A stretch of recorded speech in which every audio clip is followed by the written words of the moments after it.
one of the questions that I've had trouble articulating to people, and then on some of my darkest days trying to figure out myself, is like, how do I know it's the Christian God? Yes. 'Cause there's a lot of people who, you know, feel it, know that there is a God, but they're like, there are so many religions out there, there's, you know, hundreds, it seems, and they all have their own descriptions, and a lot of them seem fairly moral on the first look at them.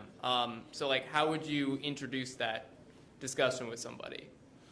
Well, I would ask questions, and there are 3 questions that are very effective in asking people when you're dealing with these issues, and they're from my friend Greg Kokel's book, Tactics, and here are the 3 questions. If you're having a discussion about anything, but let's just say religious issues, if they make a claim, I can't believe the Bible, it's been changed throughout the centuries, say they say something like that, your first question ought to be, what do you mean by that? What do you mean it's been changed throughout the centuries? Okay? Because they probably are thinking something that really isn't true.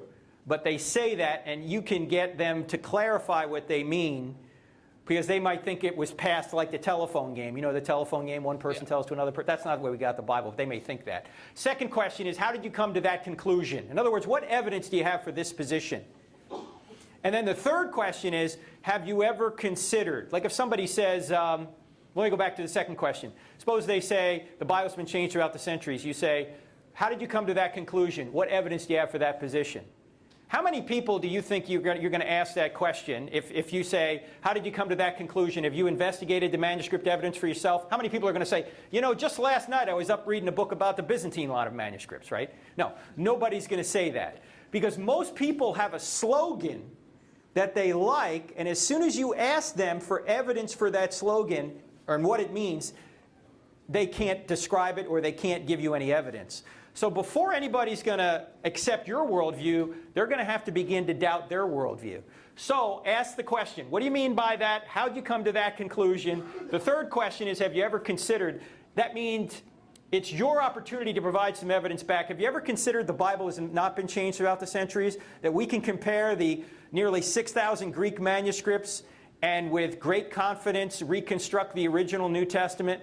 Have you ever considered that? I mean, it's a nice way of you providing evidence back. So if you use those 3 questions, and by the way, they're on our app, the Cross-Examined app, I think you can have a conversation with people in a way that they're going to have to defend their worldview, and you'll have an opportunity to present evidence for your worldview. I think a lot of people do that, but I do think I get this question. It's like, I come out fundamentally supporting it, but they might not necessarily believe in the Christian God. Okay. Where it's like, I don't know. I think people like make the probability argument. Yeah.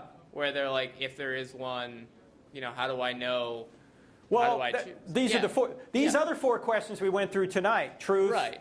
God, miracles, New Testament, they can be helpful. But here's another question that can be very helpful. I use this a lot. And it's a question I ask particularly of people who are not Christians. And the question goes like this. If Christianity were true, would you become a Christian? And I've had atheists stand at the microphone in front of hundreds of people, and they'll say, no. And then I'll say, what do you mean, no? I thought you claimed to be reasonable. I ask you if something were true. Would you believe it? You say no. How's that reasonable? It's not. Because the problem really isn't here. The problem's here. They don't want it to be true. Okay. Right? They want to be God. They don't want there to be a God because God is going to get in their way. And many atheists will admit this.